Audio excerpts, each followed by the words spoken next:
तैयार रहिए। स्टार्ट।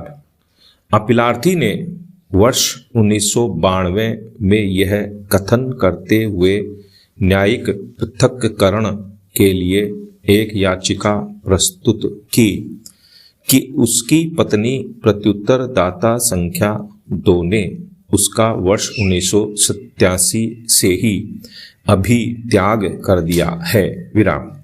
पुनः इसी आधार पर उसने वर्ष 1997 में विवाह विच्छेद की याचिका प्रस्तुत की।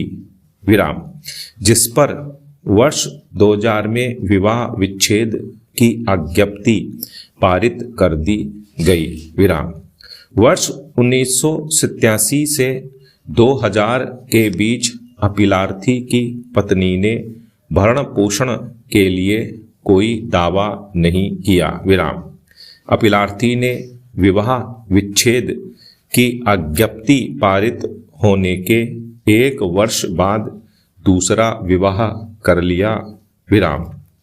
इसके बाद अपीलार्थी की पूर्व पत्नी प्रत्युत्तरदाता संख्या 2 ने धारा 125 के अंतर्गत भरण पोषण के लिए याचिका प्रस्तुत की, जिस पर 10,000 रुपये मासिक भरण पोषण का भुगतान प्रत्युत्तरदाता संख्या 2 को करने की आज्ञप्ति पारित हुई, जिसकी पुष्टि उच्च न्यायालय ने भी कर दी।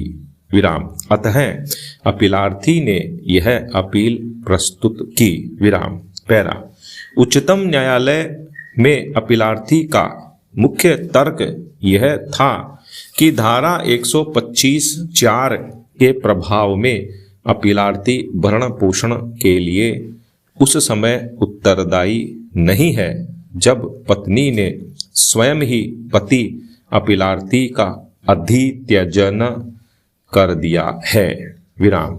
अपीलार्थी के तर्क को अस्वीकार करते हुए तथा अपील निरस्त करते हुए उच्चतम न्यायालय ने निम्नलिखित निर्णय दिया। विराम। पैरा। निर्णय 1।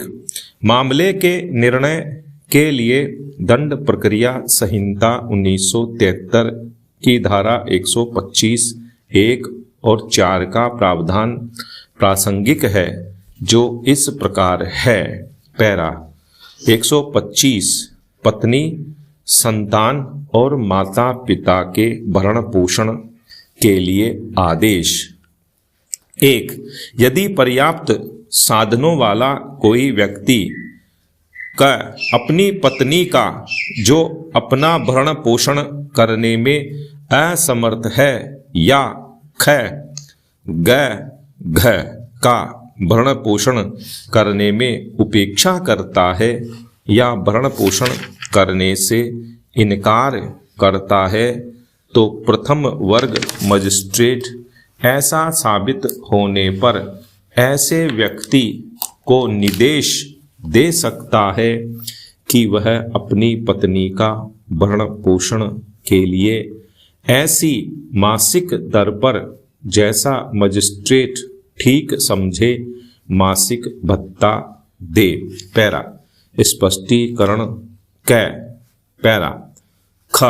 पत्नी के अंतर्गत ऐसी स्त्री भी है जिसके पति ने उससे विवाह विच्छेद कर लिया या जिसने अपने पति से विवाह विच्छेद कर लिया है और वह पुनर्विवाह नहीं किया है।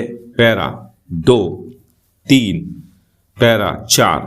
कोई पत्नी अपने पति से इस धारा के अधीन भरण पोषण या अंतरिम भरण पोषण के भत्ते और कार्यवाहियों के खर्चे जैसी भी स्थिति हो प्राप्त करने की हकदार नहीं होगी। पैरा 1। यदि वह जारता की दशा में रह रही है अथवा 2. यदि वह पर्याप्त कारण के बिना अपने पति के साथ रहने से इनकार करती है अथवा 3. यदि वे पारस्परिक सम्मति से पृथक रह रहे हैं, विराम पैरा।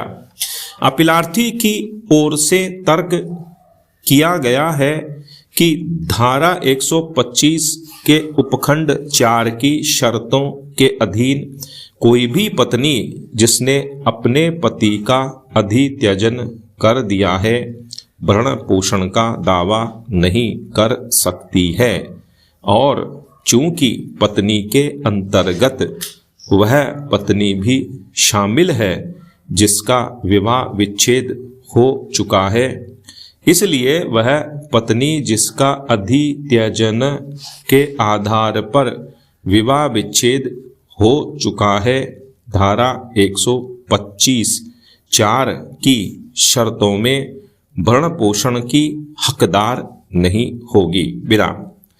इस न्यायालय के द्वारा धारा 125(4) के निर्वचन पर आधारित विधिक स्थिति के विचार में अपीलार्थी की ओर से उठाए गए इस तर्क को स्वीकार नहीं किया जा सकता है, विराम। पैरा 2. उपर्युक्त प्रश्न अब अनिर्णीत नहीं रहा है, विराम। वनमाला बनाम H.M. रंगनाथ भट्ट 1995 के मामले में उपर्युक्त प्रश्न विचार के लिए आया था, तब इस न्यायालय ने निम्नवत अभिनिश्चित किया था, विराम।